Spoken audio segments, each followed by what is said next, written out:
Welcome to Meganet Gaming, and today I'm going to review a game that it's been one I've delayed doing a review on because I'm not totally sure where to put the game. If I do it purely just based on enjoyment, it would probably end up in the top 50 on the list easily, placing it in the A category. But then if I look more objectively at the game and the story,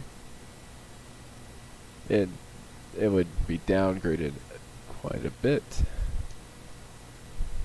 So where exactly do I put this game, and what game am I referring to? That game is Saints Row 4. Saints Row 4 is developed by Volition, published by Deep Silver, and was available for a variety of platforms, including PC, which is the version I'm looking at today, as well as the Xbox 360. It's on the PlayStation 3, PlayStation 4, Xbox One. There's also a Linux port to it.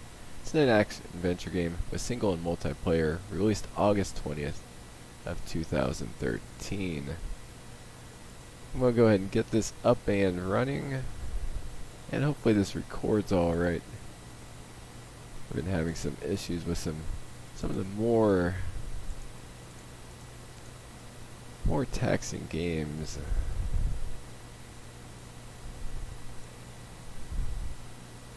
As far as the graphics, music, and sound go, it is quite a good package. But we'll get into that in a little bit. Let's get the game up and running. Window capture, Saints Row. There we go on the loading screen. So where does this game start off?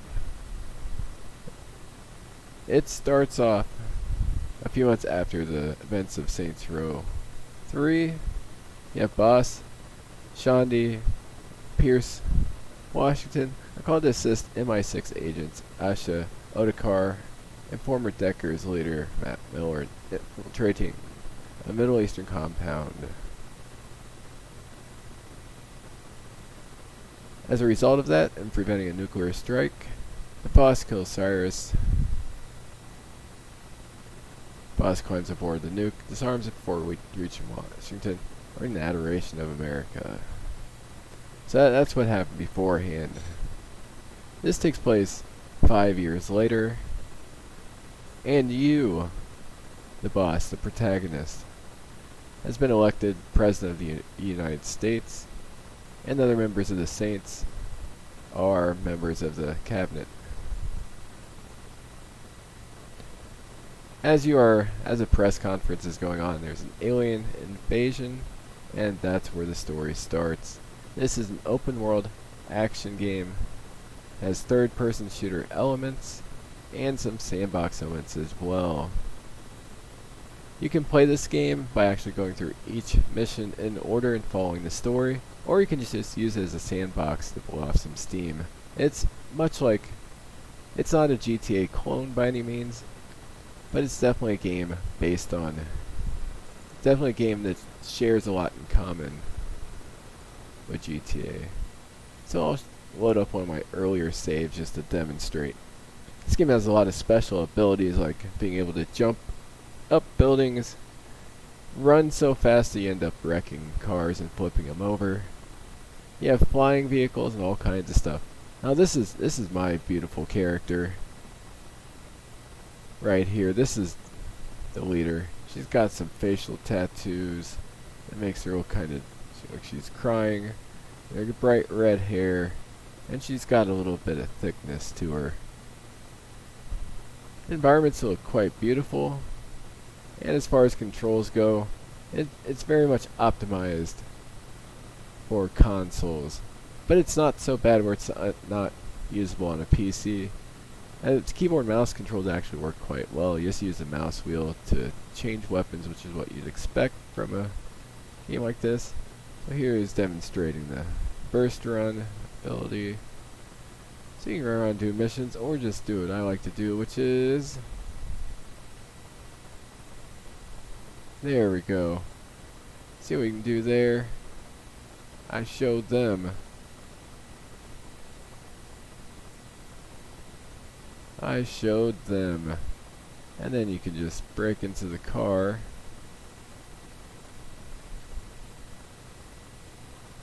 Nice detailed look of what's going on. There are some graphical issues popping, weird issues with textures that happen occasionally, but overall the game is quite beautiful. You have a wide variety of cars, a wide variety of weapons, a wide variety of power-ups. What is this? Is this a ramp? Sure is, so we're going to go ahead and ramp. So yeah, it's basically a sandbox game you play like GTA where you just do whatever you want, blow off some steam, and then when you get sick of that level, just go ahead and complete a mission to go on to the next one. So how much did I get? Okay. I didn't quite clear that. Now some of the physics seem kind of wonky, like if you did that in a real car it should have exploded, but it didn't. I don't like those people so much. Some nice. And let's do this.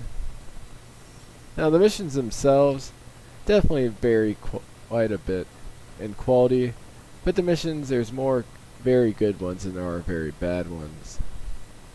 For the most part, as I was going through the missions, I enjoyed myself quite a bit, but I do enjoy just kind of doing this game as a kind of a sandbox game to just wreak havoc on the neighborhood.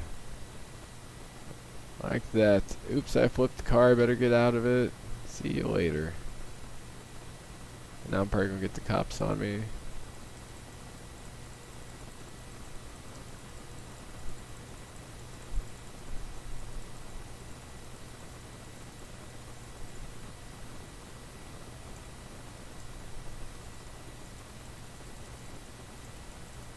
There we go, I showed that cop.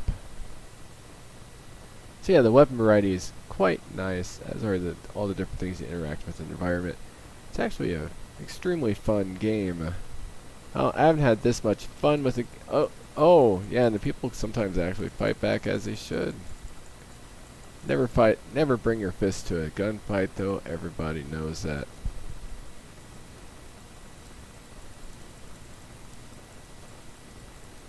And yeah, this is why I'm the president.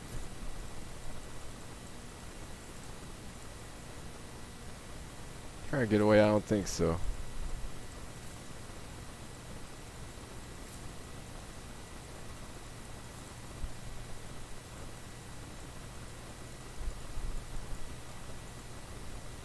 Uh-oh, it's time to get out of here. Switch over to my alien pistol.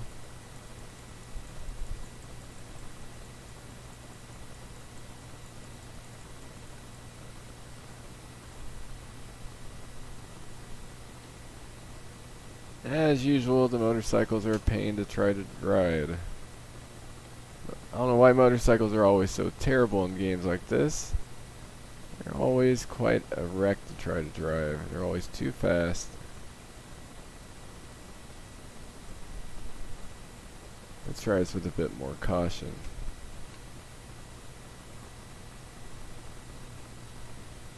There we go. Here we are on the motorcycle.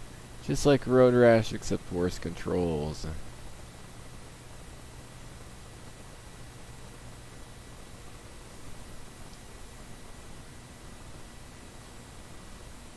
And you can actually recover. It's quite a lot of fun. So, this is Saints Row. And there's also some multiplayer. I tried out the multiplayer briefly. And for the most part, from what when talking to other people, as well as my own experience, in multiplayer you have a co-op, your standard stuff, there's nothing overly impressive, but the fact that it has multiplayer is at least something. It almost seems like that's a necessity.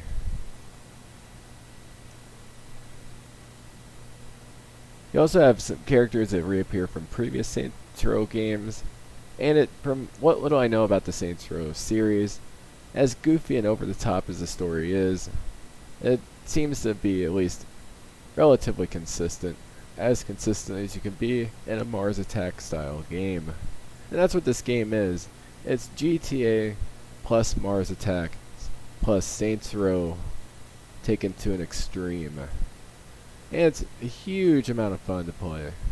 It's not the deepest game you'll ever play by any means. The story's not terribly serious.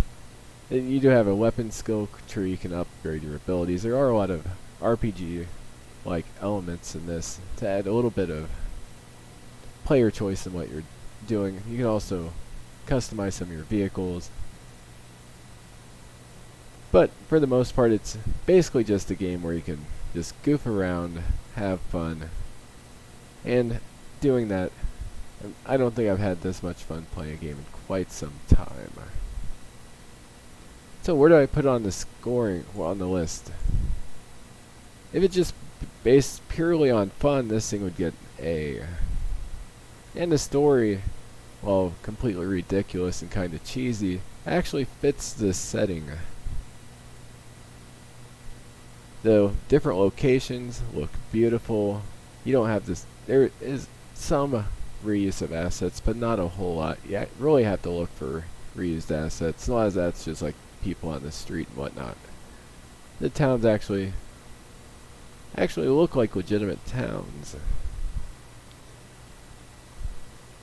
And the story, it gets more and more ridiculous as it progresses. But it's actually fairly well written for as ridiculous as it is. So what do you have here? It's an action adventure game, open world game with some third-person shooter elements, some driving, power-ups, special abilities, some RPG mechanics mixed in. It's just a it's just a mishmash of all different kind of things from a bunch of different genres of games, and thrown together in a package that actually works extremely well as far as fun goes. I'm not sure if it's better than the Saints Row 1 or 2. I really do have to go back and play the other games in the series, but in its own right, this is quite a fun game. I do highly recommend it, and I am going to go ahead and put it in the A- category. Like I said, it's the most fun I've had playing a game in quite some time.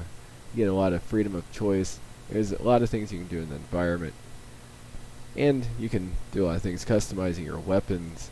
There's a wide variety of weapons. It's like Mars Attacks plus the Mars Attacks theme on your favorite Grand Theft Auto game, and added some special abilities to that as well from a superhero game. Just combine all those together, and that's essentially what you're getting here, to oversimplify it. Alright, like I said, A-, and I'm going to put that... I'm going ahead and put the game... I'm going to put it above... I'm going to put it right below the Bard's Tale trilogy, and right above Jazz Jackrabbit. Which I know some classic gamers are going to throw a fit about that one. Like I said, the rankings are fluid. The scores are what matter in the relative ranking, and this one's going in the A- category. Hope you enjoyed the review. Please like, subscribe, and have a great day.